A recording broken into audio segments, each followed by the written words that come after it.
बाढ़ एक प्रकार से जल का अति प्रवाह है। यह ऐसी भूमि को भी जलमग्न कर देती जो आमतौर पर सूखी मानी जाती है। हालांकि यह नदी के किनारों, झीलों, समुद्र तटों पर आती है। नदियों में बाढ़ आना दुनिया भर में सबसे सामान्य घटना है। जल मार्गों में जल बढ़ने और उसके फैलने से भूमि और मानव बस्तियों को जलमग्न होना बाढ़ की स्थिति उत्पन्न करता है। बाढ़ अपेक्षाकृत धीमी गति से आती है और कुछ विशेष क्षेत्रों में कुछ विशेष ऋतुओं में ही आती है तथा एक वर्ष में अपेक्षित समय के भीतर आती है। बाढ़ के कारण विभिन्न कारकों के कारण आ सकती है, जिनमें तटीय क्षेत्रों में तूफान आना, लंबे समय तक उच्च तीव्रता वाली वर्षा, हिम और बर्फ का पिघलना, अंतःस्पंदन की दर में कमी तथा मृदा अपरदन के कारण नदी जल में जलोढ़ की मात्रा में वृद्धि होना शामिल है। अंधाधुंध वनों की कटाई, मनोवैज्ञानिक कृषि पद्धतियां, प्राकृतिक जल निकासी चैनलों के साथ गड़बड़ी और बाढ़ के मैदानों तथा बाढ़ मैदानों में बसावट जैसी क्रियाएं सामूहिक रूप से बाढ़ की तीव्रता, परिमाण और बारंबारता को बढ़ावा देती हैं। भारत में बाढ़ की वितरण प्रणाली। राष्ट्रीय बाढ़ आयोग ने भारत में 40 मिलियन हेक्टेयर भूमि को बाढ़ प्रवण क्षेत्र के रूप में सूचित किया है। सर्वाधिक बाढ़ प्रवण राज्य असम, पश्चिम बंगाल, बिहार हैं। पंजाब और उत्तर प्रदेश जैसे उत्तरी राज्यों की अधिकांश नदियां अधिकांशतः बाढ़ की चपेट में रहती हैं। तमिलनाडु में नवंबर-जनवरी के दौरान लौटते मानसून के कारण होने वाली वर्षा के कारण यह बाढ़ की चपेट में आता है। बाढ़ के नकारात्मक परिणाम। बाढ़ प्रत्येक वर्ष बहुमूल्य फसलें नष्ट कर देती हैं, जिससे किसानों के समक्ष खाद की कमी कारण आजीविका का संकट पैदा हो जाता है। साथ ही वे गरीबी के दुष्चक्र में फंस जाते हैं।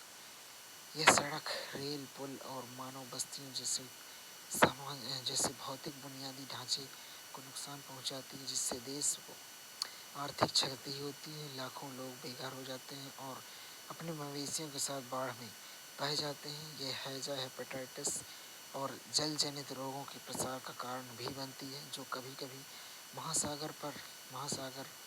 महामारी का रूप भी ले लेते हैं। बाढ़ के सकारात्मक परिणाम।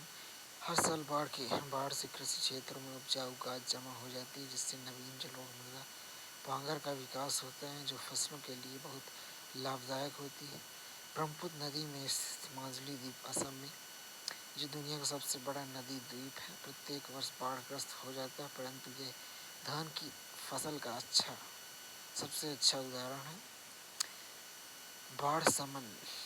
बाढ़ संभावित क्षेत्रों में बाढ़ सुरक्षा तटबंधों का निर्माण करना, बांधों का निर्माण करना, नदी तटों के किनारे वृक्षारोपण करना, बाढ़ उत्पन्न करने वाली अधिकांश नदियों के ऊपरी इलाके में प्रमुख निर्माण गतिविधियों को हतोत्साहित करना, नदी जल मार्गों से मानव अतिक्रमण हटाना और बाढ़ के मैदानों को मानव रहित करना। यह आकस्मिक बाढ़ से प्रभावित देश के पश्चिमी और उत्तरी हिस्सों में सबसे उपयुक्त कदम होंगे। तटीय क्षेत्रों में चक्रवात सूचना केंद्र लोगों के समय का सूचना देकर तूफान से प्रभावित तटीय क्षेत्रों में राहत प्रदान कर सकते हैं। सूखा से तात्पर्य किसी स्थान पर लंबे समय तक रहने वाली जल की अनुपस्थिति से है, जो सामान्यतः अपर्याप्त वर्षा, अत्यधिक वाष्पीकरण, भूजल का अत्यधिक दोहन इत्यादि के कारण पैदा होती है। सूखे के प्रकार। मौसम संबंधी सूखा वह स्थिति है जब लंबे समय तक अपर्याप्त वर्षा होती है। समय और स्थान के साथ इसका वितरण भी असंतुलित रहता है। कृषि सूखा। इसे मृदा आर्द्रता सूखे के रूप में जाना जाता है। इसमें मृदा में नमी की कमी हो जाती है। यह नमी फसलों के लिए अत्यंत आवश्यक होती है। इसकी कमी होने से फसलें नष्ट हो जाती हैं। इसके अलावा यदि किसी क्षेत्र में कुल फसल क्षेत्र का 30% से अधिक सिंचाई के अधीन है, तो उस क्षेत्र को सूखा प्रवण श्रेणी में रखा जाता है।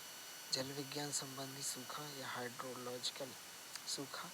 यह वह स्थिति होती है जब विभिन्न जल संग्रहण जलाशयों जैसे जल वृत्तों झीलों आदि में जल उपलब्धता वर्षा द्वारा पुनः पूर्ति की जा सकने वाली मात्रा से कम हो जाती है। पारिस्थितिक सूखा जब प्राकृतिक पारिस्थितिकी तंत्र में जल की कमी के कारण उत्पादकता में कमी आ जाती है और उसके परिणाम स्वरूप पारिस्थितिकी तंत्र में तनाव उत्पन्न हो जाता है तो यह पारिस्थितिकी सूखा कहलाता है। भारत में सूखाग्रस्त क्षेत्र देश के कुल भौगोलिक क्षेत्र का लगभग 19% और कुल जनसंख्या का 12% प्रतिवर्ष सूखे से प्रभावित होता है।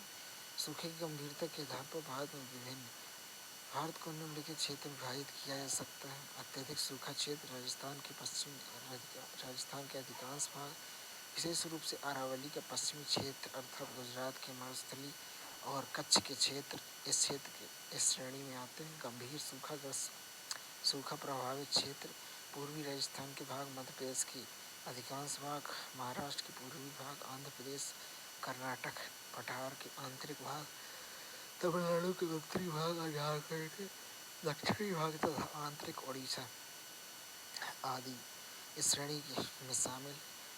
मध्यम सूखा प्रभावित क्षेत्र राजस्थान के उत्तरी भाग, हरियाणा, उत्तर प्रदेश के दक्षिणी जिले कोंकण को छोड़कर गुजरात, महाराष्ट्र के शेष भाग, झारखंड और तमिलनाडु के कोयम्बटूर पठार और कर्नाटक इस श्रेणी में शामिल हैं। सूखे के परिणाम फसलें बर्बाद होने के कारण खाद्यान्न और चारे ट्रिंकल की कमी हो जाती है। इससे खाद्य संकट पैदा हो जाता है। बड़े पैमाने पर मवेशियों और अन्य पशुओं की मृत्यु हो जाती है। इसके कारण अधिकांश मनुष्यों और पशुओं का प्रवास हो जाता है। जल की कमी के कारण लोग दूषित जल पीने को बाध्य होते हैं, जिसके परिणाम स्वरूप विभिन्न कई जल जनित बीमारियां फैलती हैं जो कभी कभी गंभीर महामारी रूप धारण कर लेती हैं। सूखे से निपटने के उपाय सूखे के सामाजिक और भौतिक वातावरण पर तात्कालिक और दीर्घकालिक दोनों तरह के विनाशकारी परिणाम होते हैं। इस प्रकार सूखे की योजना हाँ